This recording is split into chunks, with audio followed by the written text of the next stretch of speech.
Alright, this is 6.5 day 2. We're going to be still solving equations that have radicals, but they get a little bit more complicated today.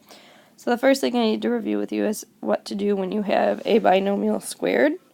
If you look at the top here, when you square a binomial, you get a trinomial. You're going to hear me say that a lot today. When you square a binomial, you get a trinomial. So that needs to get in your head.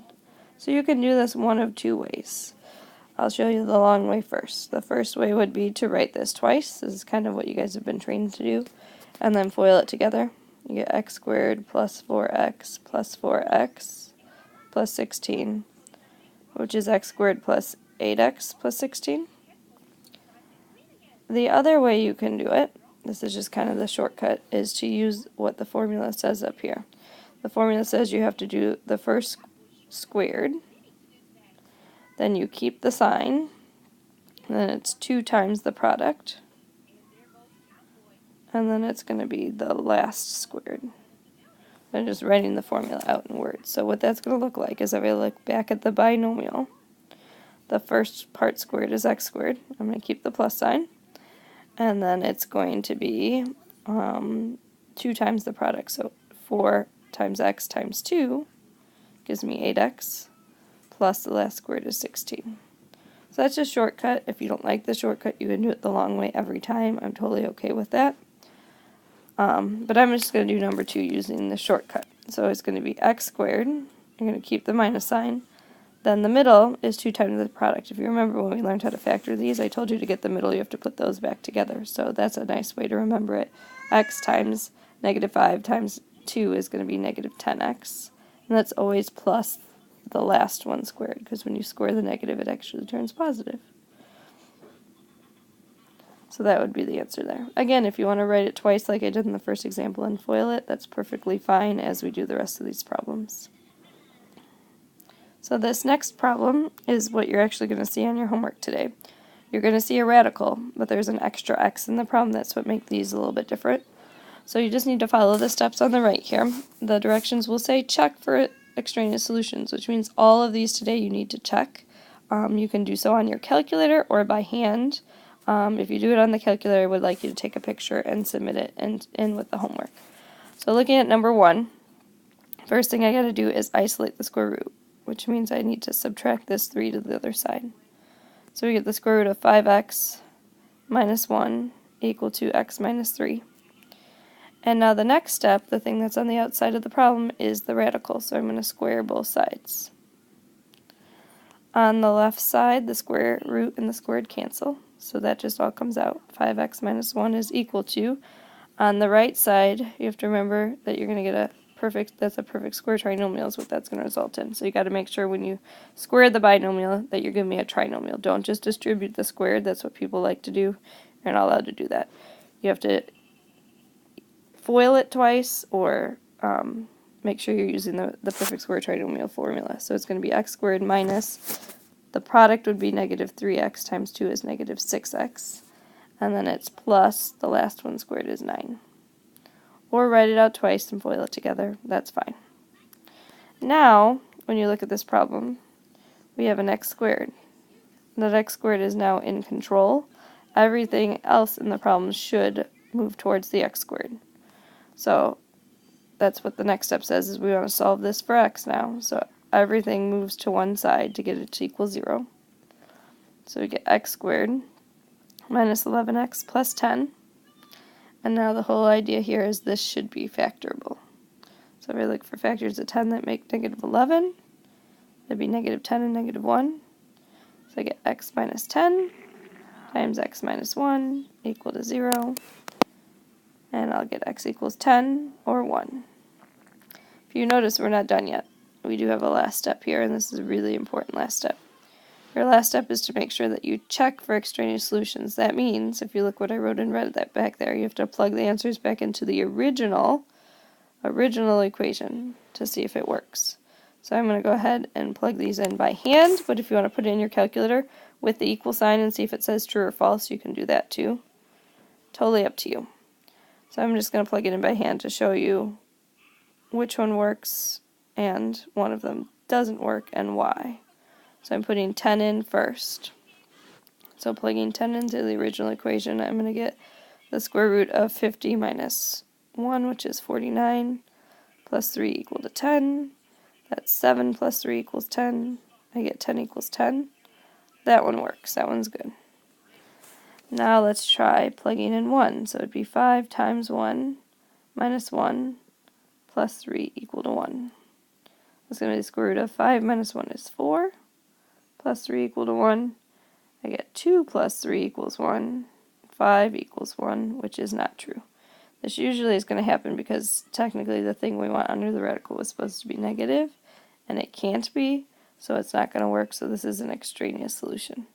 So the only answer you would give me for this problem is that x equals 10. That's it. You would not write the other one on the answer blank because it's extraneous. So you do need to make sure every problem today you're checking, either by hand or by using your calculator. Let's try another one. Alright, number 2. This one I'm putting a rational exponent in there just to make sure you can do one that also has a rational exponent. So first step is still to isolate that part, just like you were doing on last night's homework. So I'm going to add 1 first. And I get x plus 1. And now I need to think of what I'm going to do to get rid of that 1/2 power. Well, since it's a fraction, we like to use the reciprocal, but since it's a tiny 1/2, please keep it as a tiny 2. The 1/2 and the 2 cancel on the left-hand side, so I'm just left with 2x plus 17. And on the right-hand side, I'm trying to square that whole binomial. To square that whole binomial, I need to make sure that I write out the trinomial here. So it's going to be x squared plus the 2 times the product.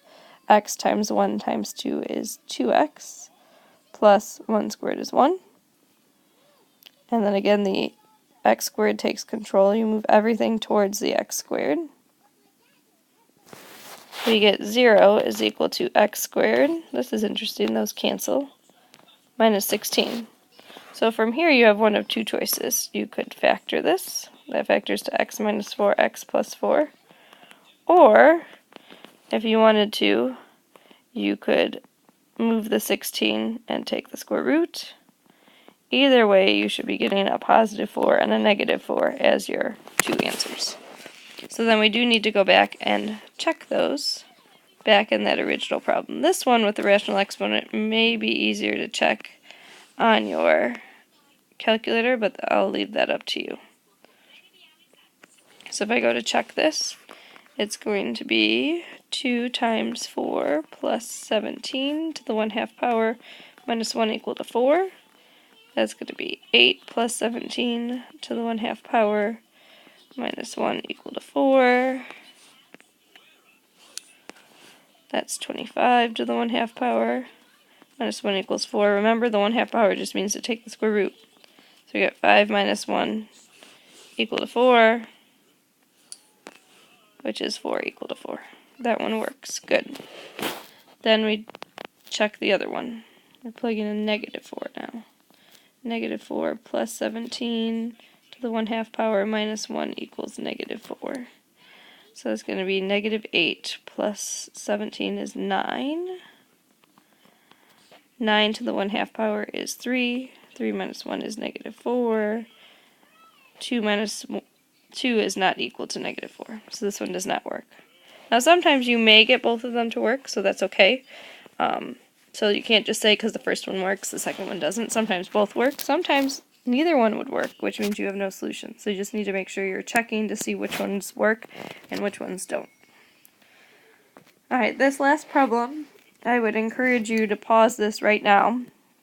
Try it completely on your own, and then go ahead and run the video and see if you did all of the steps correctly.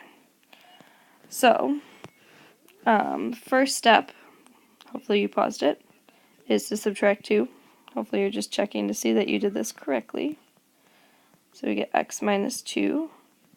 Then we square both sides to get rid of the radical. Cancels on that side, and then I just need to be real careful on this side. Either you're multiplying x minus 2 times x minus 2 if the shortcut doesn't help you, or you're doing the shortcut, which is x squared minus, I would put these three things together to get that middle term. So it's going to be x times negative 2 times 2 is minus 4x, plus the last one squared is 4. So just make sure you're getting that middle term if you're doing the shortcut. When you square a binomial, you should get a, hopefully you said trinomial. You get a binomial, you should get a when you square a binomial, you get a trinomial. So now next step is to solve for x, which means I need to move everything towards the x squared. Subtract 4x, subtract 10. I get 0 is equal to x squared minus 5x minus 6. And then I'm factoring here. Just be careful factoring. I know this is one that some people mess up. Watch your negative signs. In order to get negative 6 and negative 5, it needs to be negative 6 and 1. Negative 2 and negative 3 does not work because you get positive 6. So just be careful when you're factoring. So you get x minus 6 times x plus 1, which means x equals 6 and negative 1. And did you check? Because you should have checked. If I check this real quick, when I plug in 6 plus 10 plus 2 equals 6. That's the square root of 16 plus 2 equal to 6. That's 4 plus 2 equal to 6, and we get 6 equals 6. That one works. So 6 works. Let's see when we plug in negative 1 what happens. Negative 1 plus 10 plus 2 equal to negative 1. That's the square root of 9 plus 2 equal to negative 1.